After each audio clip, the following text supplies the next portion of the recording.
right. So being the revision class, we'll quickly run through probably in the next half an hour or so whatever we have learned in our cryptography and network security. So this will really help you to get prepared for your first internal assessment. So possibly by Monday, we'll look at elliptic curve cryptography if time permits. So let's move on. So what I have done for this revision class, whatever the PPT I have created so far for you, I have put them into a single file. So started presenting and to recall. So there might be little alignment or aesthetic problem. I request you to kindly bear with that.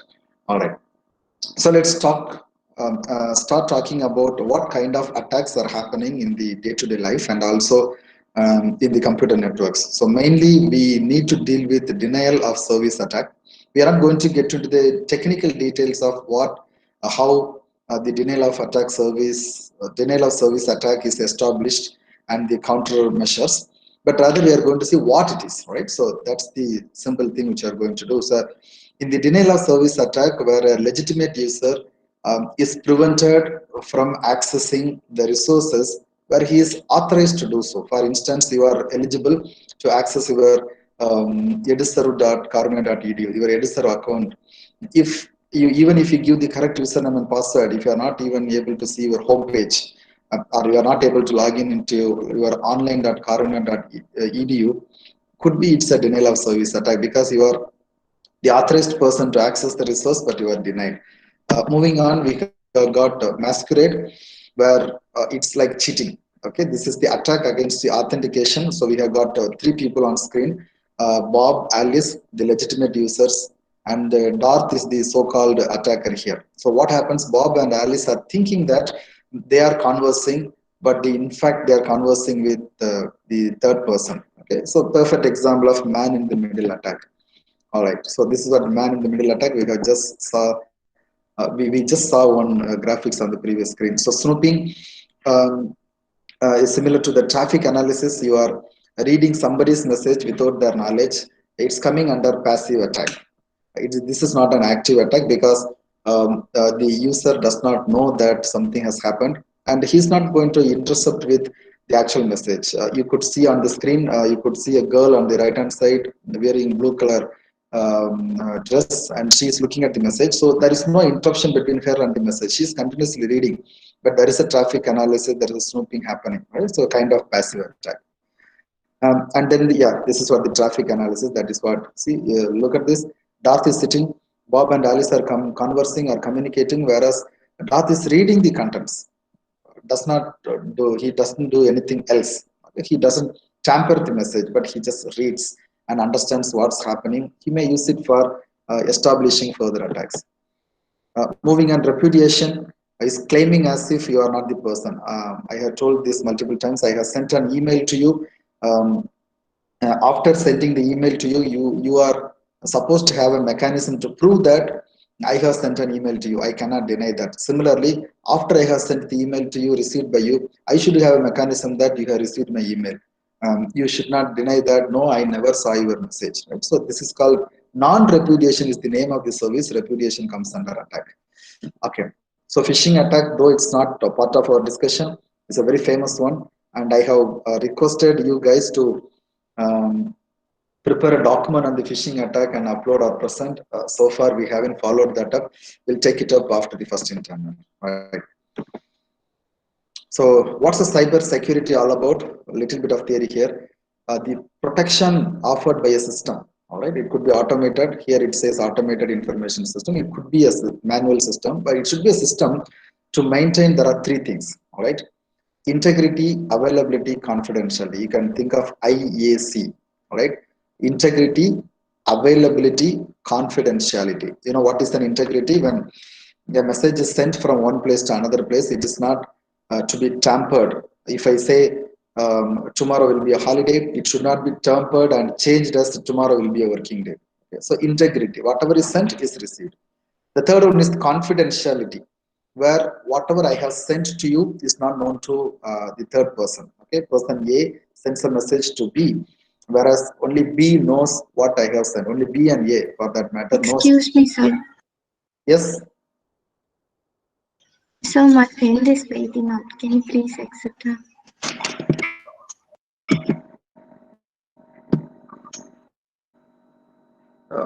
What is that? Can you repeat?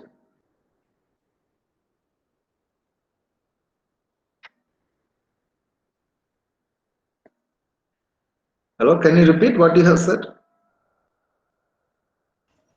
So my friend is waiting.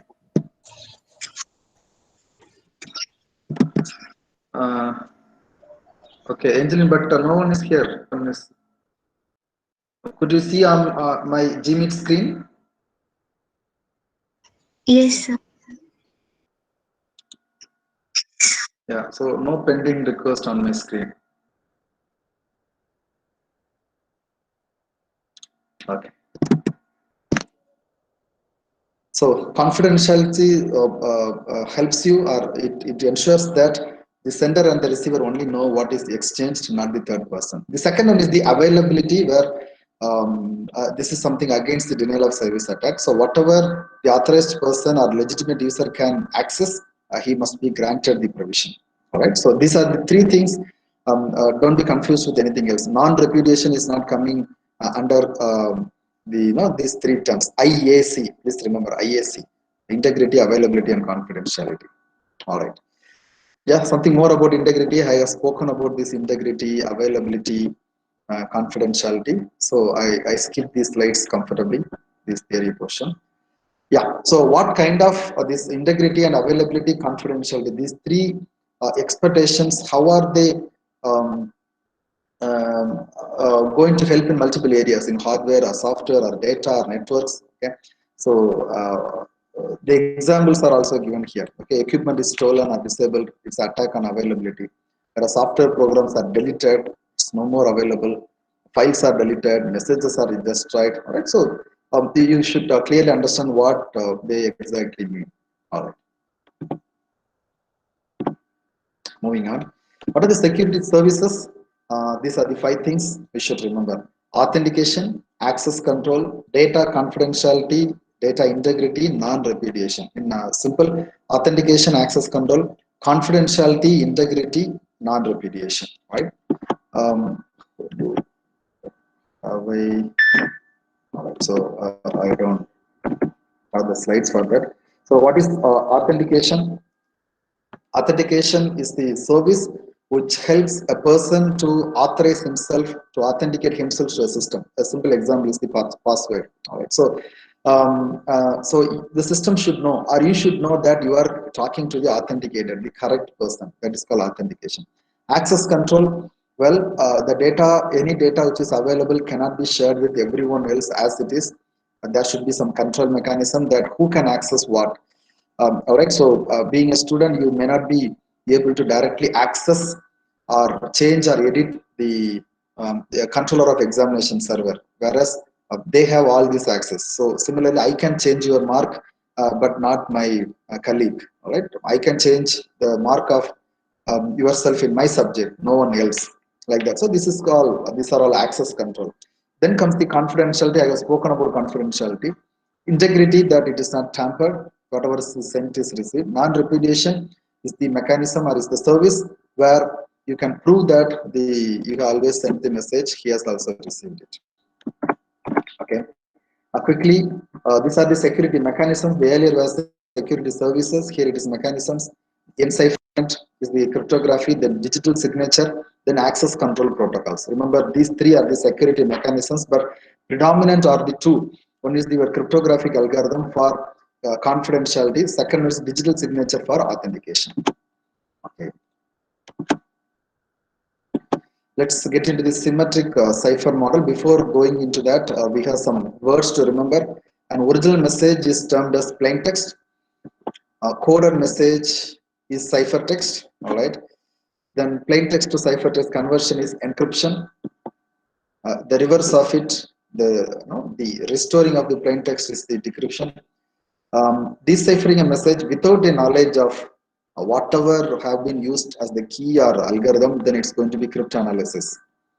The areas of cryptography and cryptanalysis is, where is it, cryptology, right? Okay. So in the symmetric cipher model, because this is where we actually start beginning talking about our cryptography. So symmetric cipher model has got a key, one key for the sender as the receiver, because I have been talking about this again and again, but you can't afford to make any mistake in understanding this. Okay, so I'm talking about the symmetric cipher model. Symmetric means same. Okay, so the sender and the receiver are going to use the same key, hence the key is called K. All right, the same key is used for encryption, same key is used for decryption. In fact, encryption has got two parameters. One is the actual text, that is your X here, then the input message, key. So input message, sorry, key and the input messages are given as the parameter for the encryption algorithm. What happens in the decryption? You have got the decryption algorithm. Key plays the role. Y are given as the input for the decryption. K and this K are same, not parallel. They are same. Okay. So we know these terms already. I have just spoken. Okay. So these are all redundant. Yes, All right. sir. In the cryptographic characteristics, if you take any algorithm that can, yes, Sir, I'm so sorry. Like my friend is waiting outside. Could you please accept her? um, but no one is waiting here. You are looking at my screen, right? Yes, yes, I sir. do not I'll know check where it it now. goes. Okay, sir. No issues. Thank you, sir. Should I click anything else? Okay. Let me tell you there is a little trouble. Please hold on. Please hold on. I'll just log out and then log in because I have logged in as HOD. I think that may be the trouble. So please hold on. Let the recording continue. I will close it Okay, and sir. I'll join back.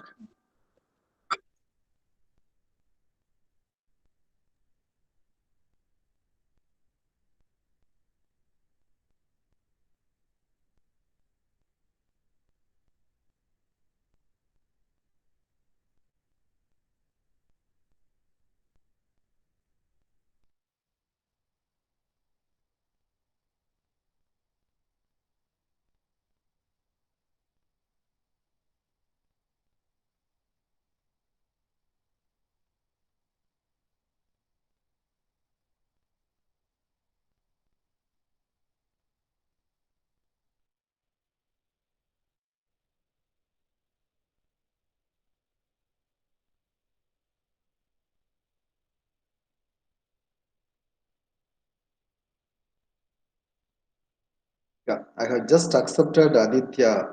Anyone else waiting, Preetham? No, sir. She only, sir. Oh, okay. And Angeline, you were talking to the same girl? So for Aditya only he asked. Right, right. So sorry, it's my mistake. Apologies for that. Um, Without my knowledge, I logged in using HOD's email. That's created all this confusion. Let's proceed. Let's proceed.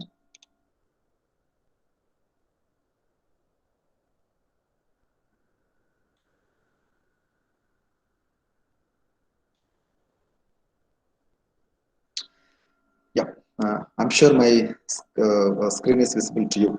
Right. So if you take any algorithm, if you take any of these cryptographic algorithm, that can be either called as substitution or transposition. Based on the number of keys used, it could be symmetric or asymmetric, and then how the plain text are processed, maybe block cipher or the string cipher. So any of this algorithm has to fall under one of these categories, right? So we looked at this substitution cipher, example Caesar cipher. There could be one or two simple questions from Caesar cipher. I don't think there is anything more to explain about Caesar cipher. It is all only shifting the values. This all substitution. So A is replaced by B, sometimes or C. But remember, Caesar cipher can be asked in at least two ways. One is generally they may tell you use the Caesar cipher to decrypt. In that case, you will have to use the key size as 3, right? If the key is given to you, maybe 7 or 20 or 11, then you can straight away use that key. If nothing is mentioned, it should be 3. If it is not working for 3, you should go for brute force attack. Okay, so that's what your so substitution cipher, especially the Caesar cipher, is all about, where every alphabet is replaced by the same alphabet again and again. This is called a single substitution, all right? Monoalphabetic substitution. We also have something called polyalphabetic substitution, which I haven't explained to you in the regular class, where a single letter A may be replaced by C once, the same letter A may be replaced by X sometimes else, some other time. All right. So how is it possible? Yeah, Playfair cipher is the example of polyalphabetic. So Playfair. So if you find time, you just see how Playfair cipher is working. Very simple but yet interesting one, where same alphabet may be replaced by different alphabets at different instances. All right. So Caesar cipher is the example of a monoalphabetic. Mono is single. Monoalphabetic substitution, whereas there are algorithms existing for polyalphabetic. But whatever may be the case, substitution happens.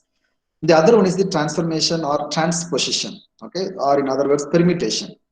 So example is rail fencer cipher, hill cipher. They all come under transposition cipher, where the letters are jumbled. That's it. But in a specific mechanism is used, the way and the order the alphabets are jumbled, but no letter is replaced. But the combination of substitution and transposition is really powerful, right? Okay, block cipher, stream cipher, we have spoken enough in the class, and this is a simple example of how substitution can be made. So we could see an image on the left hand side here. The same thing is represented in the table on the right hand side. Every value is replaced by a specific value. Okay, a single value 0 has to be replaced by another one value. Okay, maybe 2 is replaced by 5, or 7 is replaced by 12, and so on. And the something has to be done to do the reverse as well. Okay, in the other table. So this is all substitution. Substitution, if you do it randomly, it is really going to make the life of decryption difficult, the attacker difficult, but also the decryption also is not going to happen, because you have made a random substitution.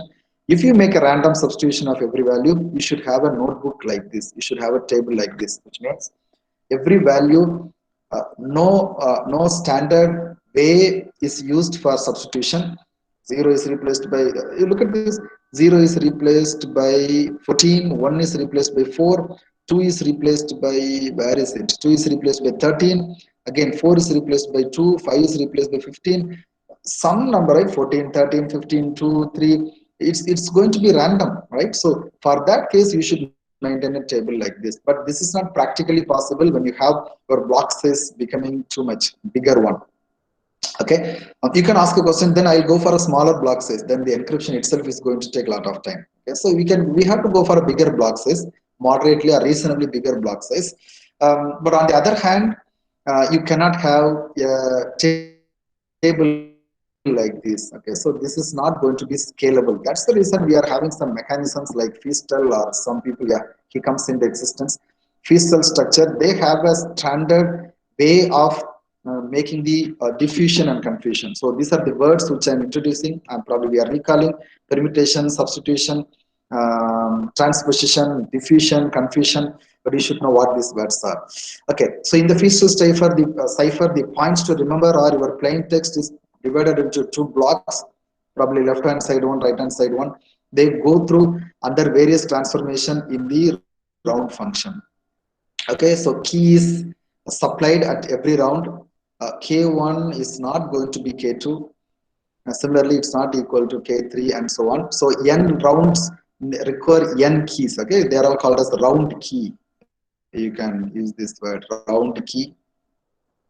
Okay, and after the first round is done, then there is an XR and the values are swapped. Look at this left hand side, LE2 is equal to RE1. So you may be having some questions like this.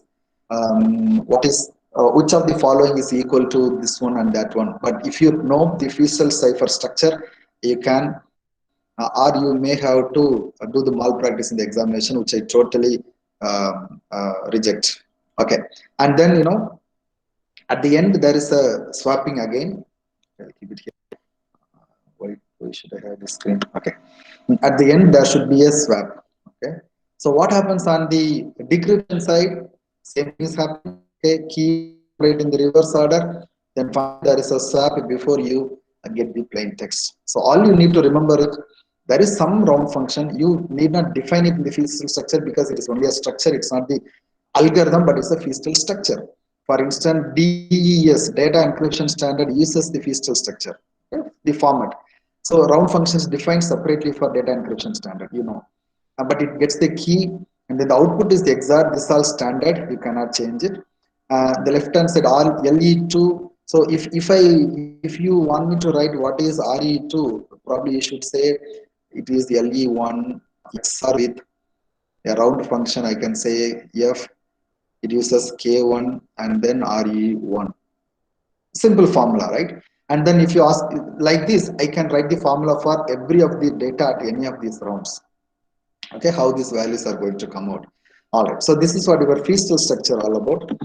And then choice of parameter, block size should be moderate. Block size should not be too small, then you should process this number of times, which will take time. Block size is too big, again the encryption is going to take time to process the entire block. So it should be moderate. Normally it is 64 or 128 bits and so on. Key size also should be bigger enough, but it should not be too big. Same reason. All right, it's going to take too much of time for encryption. It should not be too small so that it can be vulnerable to any of the attacks such as brute force attack. The number of rounds, more the number of rounds, better the outcome, better the security, but again it's going to increase the encryption time as also decryption. Subkey generation algorithm should be as complex as possible, so that the security can be enforced. And the round function F also should give you a very clear permutation, combination, or probably substitution, and also your confusion and diffusion. All right. So data encryption standard, it follows your feastal structure where you got the value coming in. You have got the round functions, okay, and it goes for 16 rounds. And then there is a swapping, and then inverse initial permutation and initial permutation are the two steps which are not told in your feastal structure, but we use in data encryption standard. Okay. So inverse, how the initial permutation is happening, you can look at that. 64 bit. Sorry. Mm. Okay. So your 64-bit plain text is coming as input. The same thing is going as the output. So in the initial permutation and in the inverse initial permutation, there is no change in the values, but their positions, right? But the round keys are something different because it takes only 48 bit as the key. Something is coming that we are going to see in detail. So initial permutation and inverse initial permutation, they don't change the values, but the places. But there are also some specific order. You see 1, 2, 3, 4, and then you got 9, 10, 11, 12. So there is some standard order. Similarly, on the inverse permutation also happening in some specific order. The numbers are arranged in this order to make some transposition of the places. A single round of DS is important. Your 64-bit block is divided into 32-bit and 32-bit right and left. They are denoted as L0 and R0. At any time, if the round, this is the first round of output, so it says Li minus 1. This is the ith round. So this is the single round of ith round of your DES single round. So it goes for expansion permutation. You have got, it is 32-bit. It goes for 48-bit. So we should know how 38-bit is converted into 48-bit. You may get some 1 or 2 problems based on these values. And then you got the XR. XR cannot do anything except doing the XR operation. So it needs the size to be same. And then you go for the substitution box where 48-bit is converted, not converted, is changed into 38-bit. And then again another permutation happening, no change because it's only a permutation and XR value. So this is your round function called F. We should know what's happening here, and also what's happening here. Everything else follows the feastal structure. You see, you have got your Ri is equal to, what is Ri? It is equal to Li minus 1 XR with this round function F, which takes Ri minus 1 and Ki. Okay, so this is what your value at Ri. What about Li? Li is equal to Ri minus 1. All right, because it just comes for following this one. Okay, so this is what your feastal structure, DES structure all about. So what we need to know is what is happening here as well as here and then here. Parallel, you see key generation also. So your 56-bit key is taken into 2828 left and right. Here it is C0, D0. And then there is a shift happening. We also have got the schedule of shift somewhere we are going to see. And then the value is taken as it is for the next round, but the key is generated through your contraction. So it takes 56 bits, but it gives out only 48 bits. So there is a contraction happening. So that is why it is not a simple permutation, but it also does the contraction. All right, moving on. What's happening in expansion permutation? All your bit 1 to 32 are arranged here, but they are duplicated. Okay, you got, you could see 4 appearing twice, 5 appearing twice, not 6 and 7, but 8 appearing twice, 9 appearing twice, and so on. Okay, this is what happening in expansion permutation. And also there is a permutation function in the F here. Okay, this is what your permutation function, and here, all the 32 bits are arranged this way. Moving on, we need to see substitution bytes. I'm sorry, not substitution bytes, but substitution box. Okay, so in the substitution box, how it works, we should know. We have got the 48 bit. Where are we? We are here. We are trying to find what's happening. You got 48 bit, your part of your input. This is part of your key. These two are coming here. Okay, your input is coming here. Your key is coming here. Coming. So there are 48 bit. This is also 48 bit in size. So there are 8 S boxes. 48 by 8, 6. So each S boxes takes 6 bits, and output is going to be 32 bits. Here you got a permutation, that's okay. This is also 32 bit in size. So 48 is converted into 32. 32 by 8 is 4. So every of the 6 bits are changed into 4 bits in each S boxes. We know how it's happening. So S box takes 6 values. For instance, let me say 10 10 10 is the input. So how the S box are happening? So this is the first 6 bit. Which first 6 bit? I have written these 6 bits. All right. Whereas 10 10 10 is input. So this 1 and this 0 are taken to identify the row. So 10. So 0 0 0 1 1 0 1 1. These are the 4 rows. So this is telling that this is the third row. So if it is the input for the first test box, I go to the third row. Remaining 0 1 0 1. 0 1 0 1 is what's the value? 0 1 1 0 1. 1 0 1 is 5. Am I right? So correct me if I'm wrong. I think it's 5. So this 0 1 2 3 4 5. So I'm here. The value is 6. The output will be 0 1 1. No, not 0 1 1. 1 1 0. Yeah. All right. So this is what your output. So yeah, I have to add a 0. So 0 1 1 0 is the output. So you got your input like this. Okay, 6 is converted to 110, right? So decimal to binary, it should be 110 if I am right. So 6 bits are converted into 4 bits. Like that, it happens in every S box. You don't remember to know, you don't have to worry about remembering the S box, but you should know the operation of S box. All right. So moving on, key, you have got a 64-bit key where, every of the 8th bit is removed.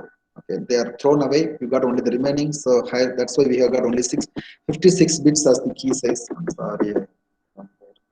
Yeah. So 28 plus 28. So 60 bit, 60, 56 bits are taken input key. Then they are taken. Then you got the permuted choice. How they are randomly taken. Then permuted choice 2. Schedule of shift. On the left circular left shift, you got, how many times they are going to be shifted.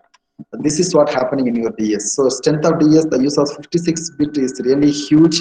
You will get approximately this much keys. And is it possible? We are having DS here.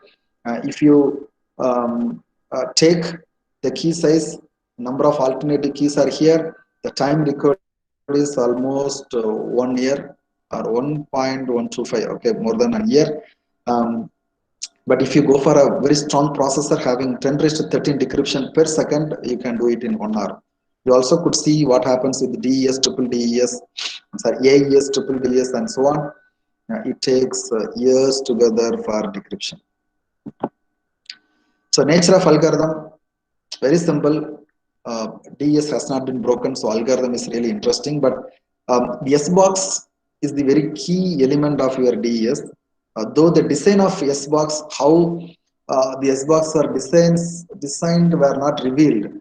But there is no fatal a problem with SBox so far. We couldn't find any very critical weakness of SBox. That's a success of DES.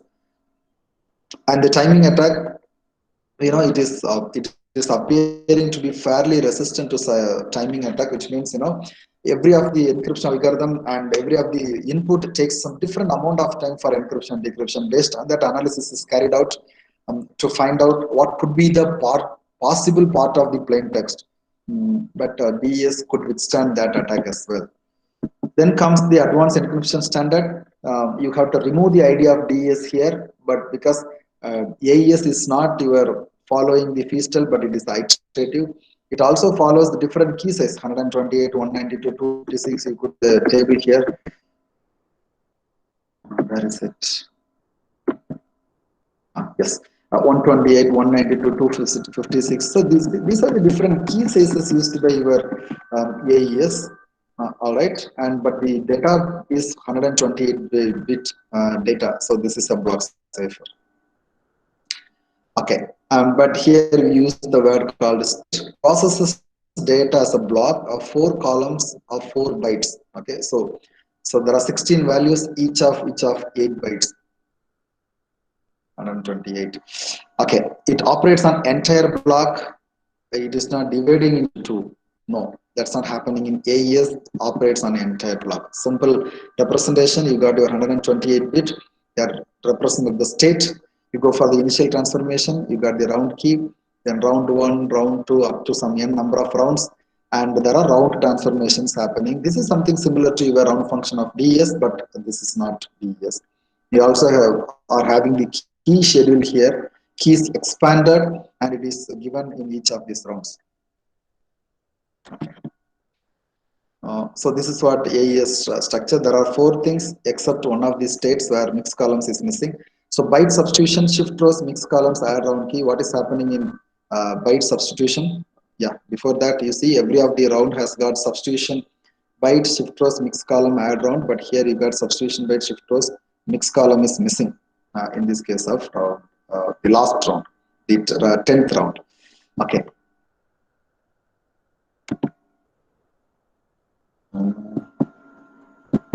Where is it? Yeah. So substitution byte, it's going to be very simple substitution. This will help you to understand. In the case of DES SBox, numbers were reduced. 6 was converted into 4, but here that is not the case. Each of the byte is replaced by another byte. That's it. So no change in the size. Substitution byte is a big SBox table. This is an example of how it works. Okay. Then comes our shift rows. Probably this will help you. Shift rows. The first one is left untouched, but the second row, the columns are shifted like this. In the third row, it goes for 2 rounds. The fourth one, it's going to be 3. See, this is coming here, and this has to go here. Yeah. Okay. This has to go here, and this has to go here, and so on. All right. So this is how the shift rows are happening. Moving on, you got your mixed columns. It is a simple multiplication. You remember this table is going to be a multiplication of mixed column, and your add round key is a simple XOR key. But remember, it is 128 bit as the key size. Okay, how much more time? Maybe another 5 to 10 minutes. All right. So add round key. So this is a whole structure. You got your substitution bytes. Okay.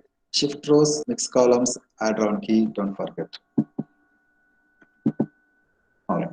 So key expansion. So key is really expanded. You got your 128 bit key is taken. It's expanded into array of this much based on the key size which is required. All right. You could see this is copied like this. This is copied as it is. This is copied as it is. It only done. It is taken only with the XOR for the next one. But initially they are taken as it is. Okay. Every word has got 8 plus 8 plus 8 plus 8. So 32 bit here. Okay. But next one is going through an XOR, but only one goes through a function called G before it is XORed with others. So what is that one? First, where is it? Yeah. So it has one rotate. It goes through one S. It also goes in XOR round before it comes to the next round. So this is what happening in key expansion. AES decryption is identical, but steps are done in the reverse way. Okay. Where is it? So your ciphertext, add round key is supplied in the reverse order. But substitution bytes, shift rows, mix columns, add round, and everything is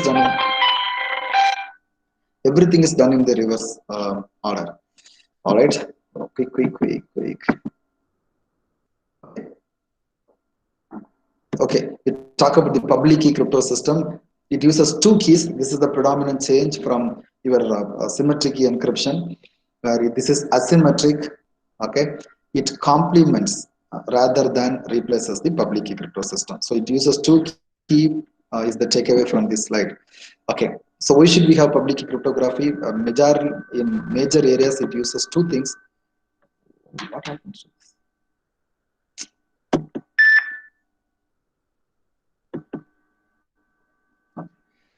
So it goes for key distribution and it also goes for digital signature. These are the two major expectation from public key cryptography. So key distribution, it helps you to exchange the key for your symmetric key.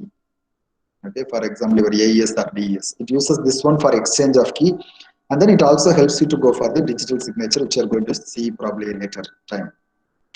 Yeah, so we should remember these two words. A public key may be known to anyone and it can be used to encrypt the message.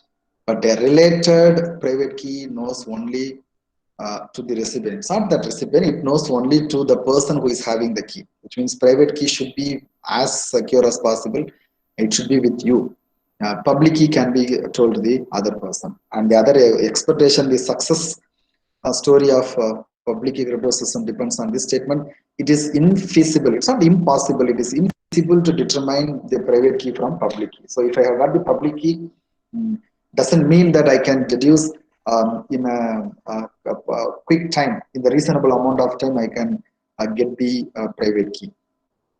So it is asymmetric because the keys are used, different keys are used for encryption and decryption. So this is overall picture of what's happening here. You got the original plain text here X, plain text here X, cipher text is Y, there is no change, but the encryption algorithm, you have got the encryption algorithm E, and your input is X. Which key is used? It is using the public key of A, not public key of A, but okay, this is Alice. Okay, so this is Alice, this is Bob. Okay, so public key of Alice is PUA, private key of Alice is PRA, and similarly public key of Bob is PUB and his private key is PRP. Okay, so he uses the public key of Alice.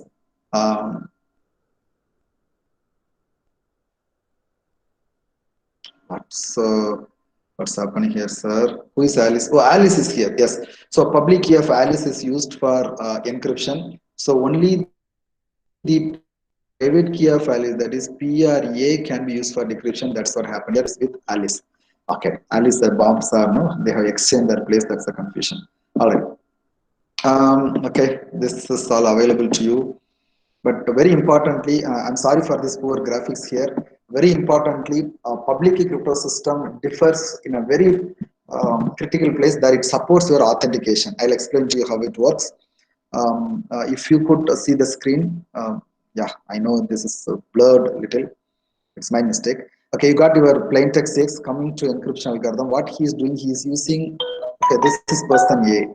Okay, so person A has got at least three keys. One is the private key of A, the public key of A, and the public key of B. Similarly, this person has got two things, his private key of B, public key of B, and public key of A. All right. Now, so the message is initially encrypted by the private key of A. Okay, so he uses his private key to encrypt, and then that message is going here. He is using to encrypt it using the public key of B. Okay, so you got the original message. Let me say X. Okay, X is first encrypted using the private key of A. Okay, then that is encrypted using the public key of B.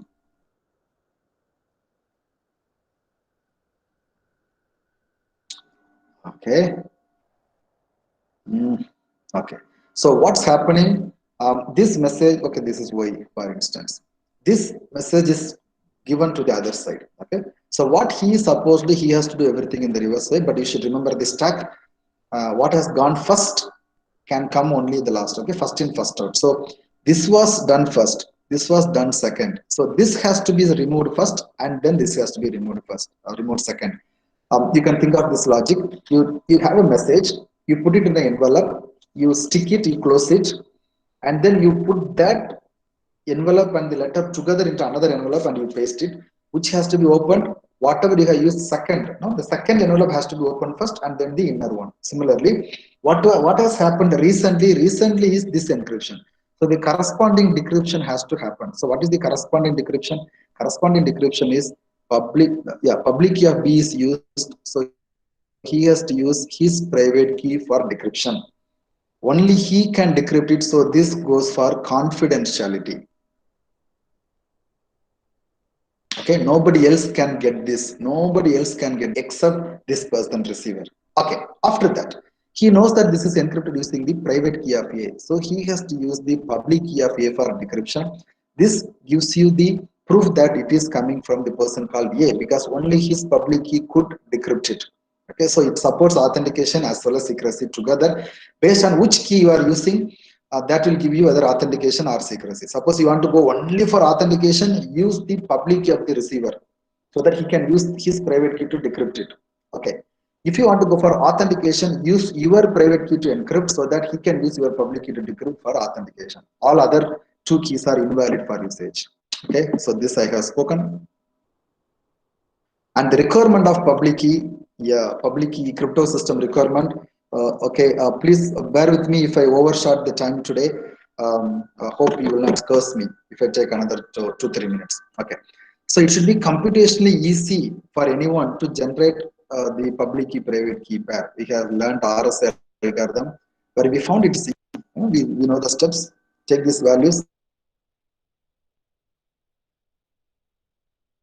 easily encrypt it. Okay, and the receiver also should be able to easily decrypt it. It's all okay. And the fourth one is crucial. It is computationally infeasible, or it is infeasible for adversary is attack, knowing the public key to determine the private key. We already learned that the important requirement is it should be infeasible for what, for someone to deduce the private key if the public key is given at his hand. Okay, that's the important one. Similarly, if the attacker knows the public key and the ciphertext, he cannot recover the original message. Okay, because he should know the private key. So whatever may be the case, he should not be able to find the private key. All right, and generally they can be applied in any order, but in this the order plays a major role when you are going for decryption. What you have used first, so this is used recently, right? So the corresponding has to be used. Okay, yeah. So this point is encryption can happen in any order, which means you can use the private key of the owner to encrypt and then the public key of the receiver to encrypt, or public key of the receiver to encrypt and then the private key of the sender. Any order should be possible. Okay, public key requirements we have already learned. Then RS algorithm, with this probably will wind up. So it's a public key encryption algorithm. What happened to this writing pad? Sorry, making some issues today. Sorry for that. Okay, we got the RSA. It's a public and encryption algorithm. 3 people, Rivas, Shamir, and Adilman, they have used this. It remains the most used public encryption algorithm even today. Interesting one. Okay, there are 3 things: key generation, encryption, and decryption. So in the case of key generation, you go for 2 prime numbers, P and Q. We call them. They are not supposed to be equal. Example is taken here, and we also need to calculate the value of n. N is multiplied the q with p, and then you call phi of n, which is p minus 1 and q minus 1.